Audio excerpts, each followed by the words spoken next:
Hey guys, Matthew here once again. I want to give you another update on my Divine Ire Inquisitor starter character because it has gone through quite a few more changes and I've played it a bunch more, gotten it to as high of a content as I possibly could on this league so far, given how cluttered the current game is with various mechanics and various league interactions. I've currently got to about tier 11 maps, hit level 91, haven't really died almost at all, so the XP has been just fine. It's just that I've been in somewhat lowish tier maps like 10 or 11s for most of this grind, as yeah, like I said, there is a lot of league content to interact with right now, and a lot of the time I'm just not progressing my Atlas.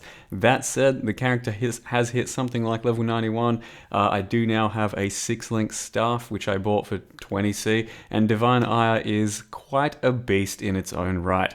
Now this is with a pure Divine Ire on a 6-link, no cast while channeling at the moment, because I feel as though just pure Divine Ire should be the end game of this skill in quick bursts whenever you need to clear a pack, or just hold it down a little bit longer and one-shot whatever rare or boss you're currently targeting. With cast while channel, quite often when you just want to tap a pack of enemies, you won't quite get the cast while channel off, and thus you're more or less wasting a couple of links there. So I do think that once you're ready for it, once you have the gear and the setup, a pure Divine Ire setup should probably be endgame. That said, do not let me stop you from trying out plenty of cast while channel options, because it did feel stronger to me when I was kind of on the lower end of gear and not quite spec'd into my entire Inquisitor ignore resist node, so I was using Wave of Conviction, and it did require you to stand still just a little bit longer every now and again, but it was pretty effective when I needed it to be.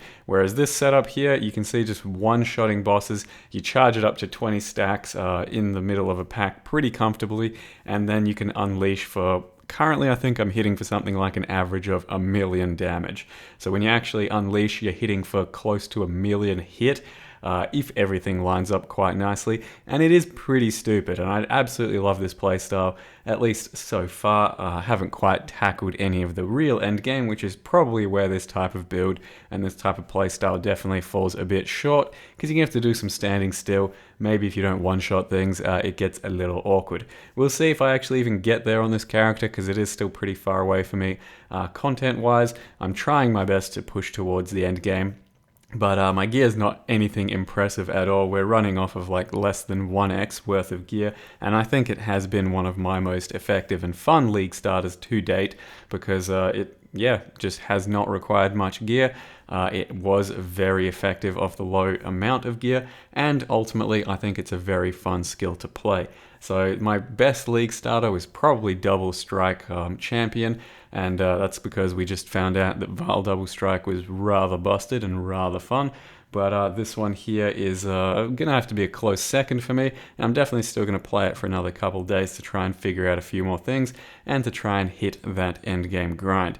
Now you can see that it's pretty good for delves, and a lot of the time all you really need to do is place down an Orb of Storms. Once you're kind of ramped well enough and have good enough of a setup, you can place down an Orb of Storms for a lot of packs, and it's going to do the killing for you. A lot of the time I'm still channeling just a little bit, but to be honest, you can just run from pack to pack hitting Orb of Storms and it's going to kill for you.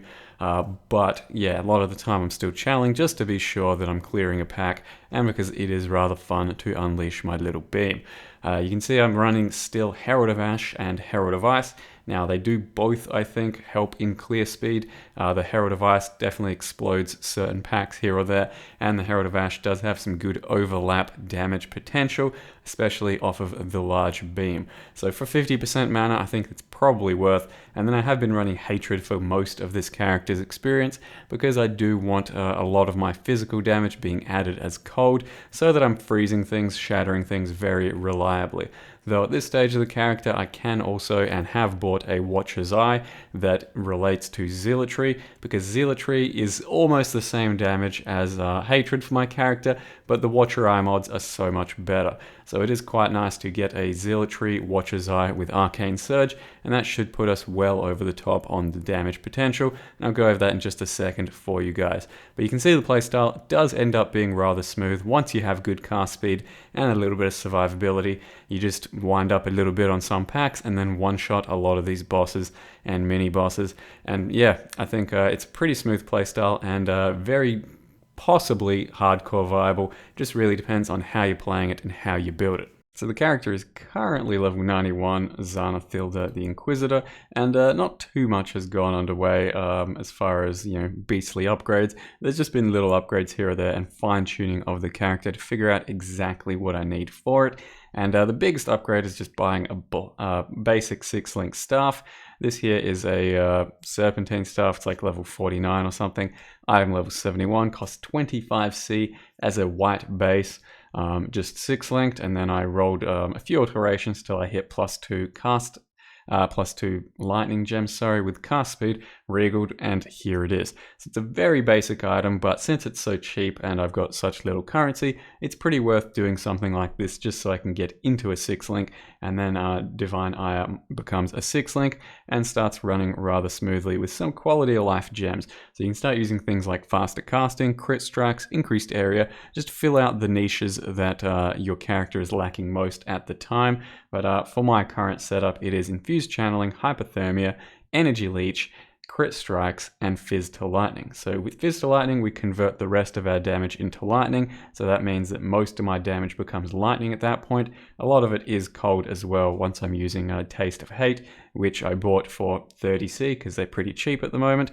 I'm only using Hypothermia because I do chill pretty regularly, and then I get that extra big bonus there. But if I then got 6 blues, I'd probably chuck in increased area, faster casting, something like that, maybe even controlled destruction. But I'd say the ultimate 6-link is going to depend on your character, so play around in Path of Building. Maybe you'll find a better setup for you. And Energy Leech, I'm not entirely certain about because I know something's happening. I'm not too sure if I'm ever going to be on full energy shield or if I'm unleashing while I'm actually leeching and hitting things. Because you can see I'm pretty much always going to be degenning some life or some energy shield while attacking. I think that's still going to count as full, but potentially when I'm actually hitting things, I'm going to be leeching and getting the bigger bonus. But besides that, I do need the extra damage leeched as energy shield for quality of life, because the only real sustain for energy shield I have at the moment is going to be Pious Path, which is quite a bit. 200 energy shield a second does keep your Eldritch Battery up quite well and quite nicely, but the extra leech does help as well when you're taking those bigger hits. So the biggest thing I've done is try and get more energy shield so that my mind over matter interaction with energy shield works nicely. Every single time getting hit, a lot of it is going towards the energy shield, and I'm replenishing through the leech and through Pious Path. And then I did a pretty hefty respec onto this side of the tree because I wanted more of the hybrid nodes that get me energy shield, as well as a little bit more damage in the shadow side.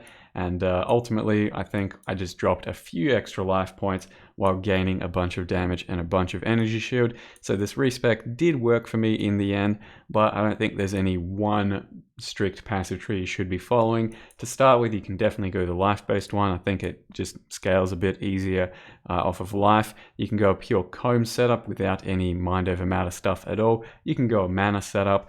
I don't think there's any one right move, and I don't think there's any one right ascendancy. You don't have to go Inquisitor. I think a Trickster could work out amazingly well as well, and even Elementalist and various other things.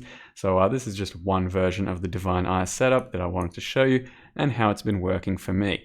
Now, if you are Eldritch Battery like I am, you can see that I currently have Arcane Surge, but typically you cannot get Arcane Surge because you're never consuming any mana. So it's impossible to get unless you have this Watcher's Eye, which I just then bought.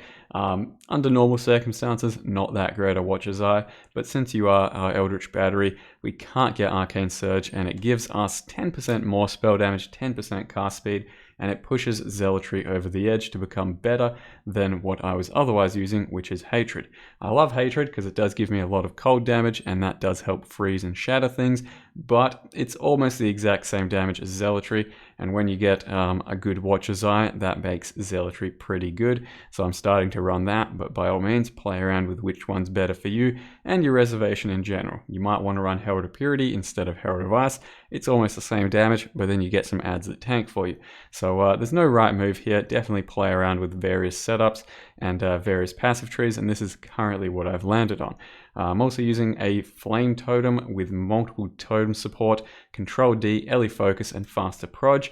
Now he does help tank for me at certain encounters, but they also do quite a lot of damage, something like 100 to 150k per totem. So I put him down for bosses and various encounters when I have time, and they also do help drop some Curse Immune Conk Ground, so that's kind of nice too. But maybe you don't like that, you can instead 5 or 6 link an Orb of Storms, because it seems to do quite a lot of damage. At the moment it's pure utility for me with Assassin Mark and Curse on hit, as well as that with Power Charge on crit, and with enough cast speed you end up just placing it before every single pack, and does do extra bit of damage, but also gives you that utility, and it becomes, I think, a pretty smooth playstyle. I certainly don't mind it at all. Now, if you can't get a Taste of Hate, or if you want even more damage, and a Series Promise over a Silver Flask, or instead of Taste of Hate, does quite a lot of extra chaos damage, and I do recommend getting one of those somewhere. I might just grab it for some endgame content, because Silver Flask is nice quality of life, but it's not really going to be necessary in your probably heaviest boss fights, whereas at Series Promise will give you like another 20 or 30% damage, and that's going to be quite worth it indeed. Besides that, I just tried to fill out my gear with some life and energy shield hybrid stuff to boost my energy shield a bit. It's all pretty cheap. This chest is like 20C, these gloves are like 20 or 30C, boots were like fucking 5, 10C. Made my own helm, which is just a life roll, and then crafted a bit of energy shield. It's all pretty basic stuff, but the biggest and probably most expensive upgrade you could go for is a Shaper Amulet that has extra fizz as cold, extra fizz as lightning. They're pretty cheap, just basic ones, but I'm trying to roll a slightly better one, and ultimately you can get both mods onto one amulet and then some crit multi, and it'll just about double your damage depending on how good an amulet you can get. Now that's probably all I'll say for now. I do want to still try and fill out more of my Atlas and then get to the end game, and hopefully I've got another video showing off some end game of this character, but maybe I'll revisit Divine Ire later in the league when I can really truly beef it up and one-shot things as well. We'll see. I'm still having a lot of fun on this character, still playing it for a bit, and it's now currently done 1 day 16 hours, which is a long time for me for a character. Hardly ever died. I will show you actually that as well. 5 times, and I'd say 3 of those barely count. They were just dumb deaths, like clicking a reflect map without noticing, running into a divine shrine, that sort of thing. I think Divine Ire can be a very safe playstyle if you want it to be. I've done some really tough maps and taken like no damage just by standing back and beaming shit. So it's pretty reliable, pretty safe, and I know that plenty of people have done it on hardcore already. So anyway, for now guys, thank you very much for watching, and I'll see you next time.